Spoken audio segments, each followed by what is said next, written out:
আজকেও সন্ধ্যাবেলায় এসেছি আমরা জগন্নাথ মন্দিরে। তো অনেকেই জানেন বা অনেকেই জানেন না, আমার বাড়ি হচ্ছে মায়াপুর ধাম, নবদ্বীপ মায়াপুর, একদম জগন্নাথ মন্দিরের কাছেই আমাদের বাড়ি। সেই কারণে প্রত্যেক দিনই ঘুরতে আসা হয় আর কি।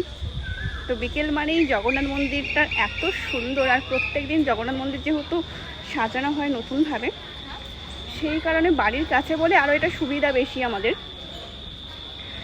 জাস্ট হেঁটেই এসেছে এবং হেঁটেই বাড়ি চলে যাব। আর আজকে হচ্ছে কালকে শ্যুটটা কমপ্লিট হয়নি, তাই আজকে শ্যুটটা করাতে এসেছিলাম। এই যে কী লাগছে, সেই সেই সেই যে একটা ভূতের একটা বই আছে না, কী বলে ভূতের বইটাকে, মঞ্জুলিকা। একদম পুরো মঞ্জুলিকার মতো দেখতে লাগছে ওকে। এই গরমে একদম মঞ্জুলিকা হয়ে গেছে। চলো এবার বাড়ির উদ্দেশ্যে রওনা দিই। জগন্নাথ দেবকে দর্শন করাও হয়ে গেছে।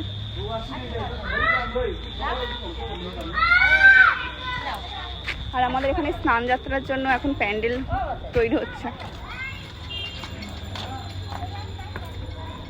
ওই যে জগন্নাথ মন্দির, আর এই যে স্নান যাত্রার প্যান্ডেল অলরেডি শুরু হয়ে গেছে।